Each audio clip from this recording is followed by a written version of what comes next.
Deep Kaur. Today I'm again here with the video from Unit Third. As you know, we are starting our third book, means Unit Third, History. In history, we are starting the first chapter, How, When, and Where. So in our previous video, as we discussed about the timelines and our timelines and the periods. That first period is the ancient, second is the medieval period, and third is the modern and colonial period. Now we are going to learn about the sources of colonial period. जो colonial period था उसके sources क्या थे हमारे पास. Official record, first जो official record थे वो कॉलोनियल पीरियड का एक रिसोर्स था हमारे पास. Official records are record maintaining by the Britishers for administrative purposes. जो ऑफिशियल रिकॉर्ड्स थे उनको ब्रिटिशर्स ने मेंटेन किया था. किस लिए? एडमिनिस्ट्रेटिव पर्पजेज के लिए. हर एक चीज़ का किसी भी कोई फार्मिंग कर रहा है या किसी को क्रॉप्स ग्रो कर रहा है या एग्रीकल्चर कर रहा है या किसी भी टाइप की वो बिल्डिंग बनवा रहा है, तो उन सब चीज़ों का जो रिकॉर्ड होता था वो ब्रिटिशर्स अपने पास रखते थे, जिसे एडमिनिस्ट्रेटिव पर्पजेज का रिकॉर्ड बोला जाता था. These record give us information that the British thought was important. ये सारे रिकॉर्ड्स जो होते थे, these records give us information, इन सभी रिकॉर्ड से हमें इंफॉर्मेशन मिलती थी that British thought was important, जो ब्रिटिशर्स को लगता था कि वो उन रिकॉर्ड्स को रखना बहुत ज़्यादा इम्पॉर्टेंट है. Let us now study about the non-official records, which is give the information or give also more information on the colonial period. As you know, the official records, they tell us what British official thought and the information they consider as important. Official record से तो हमें ये informations मिलती हैं कि जो Britishers होते थे, ऑफिशियल जो ब्रिटिशर्स होते थे, वो उससे जो भी इंफॉर्मेशंस को कलेक्ट करते थे वो उसको इम्पॉर्टेंट मानते थे, मतलब वो ज़रूरी मानी जाती थी.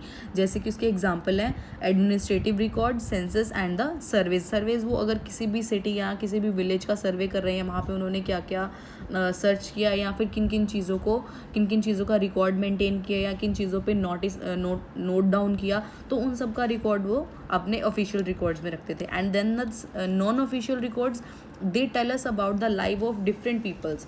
ये नॉन ऑफिशियल रिकॉर्ड से हम किस इंफॉर्मेशन को कलेक्ट करते हैं?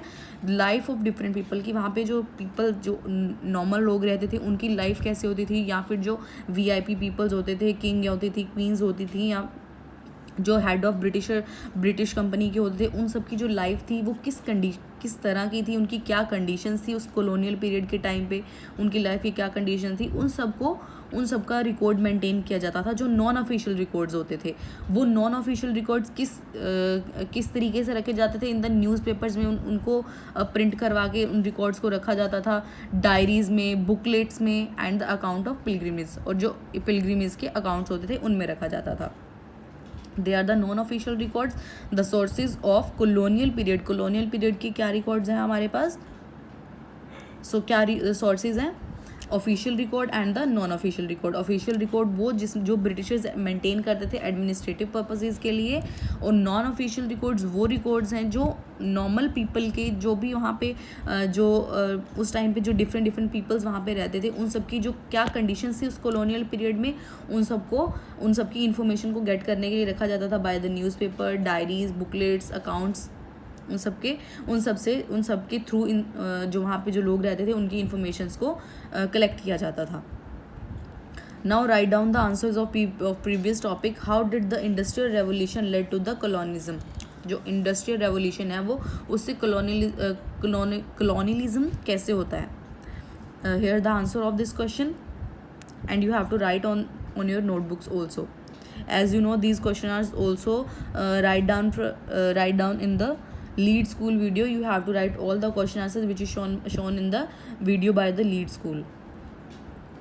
The change in 18th century Europe that led it and in the demand of resources, that is the industrial revolution. So student, here your topic is completed. Hope you understand it well about the timeline and the periods, ancient period, medieval period, and the modern and colonial period, and the sources of the colonial period, that is non-official records and the non-official records. So student, write down the questions on the daily basis from the lead video. and watch these revision videos on the daily basis. Hope this topic is completed. Thank you and have a nice day.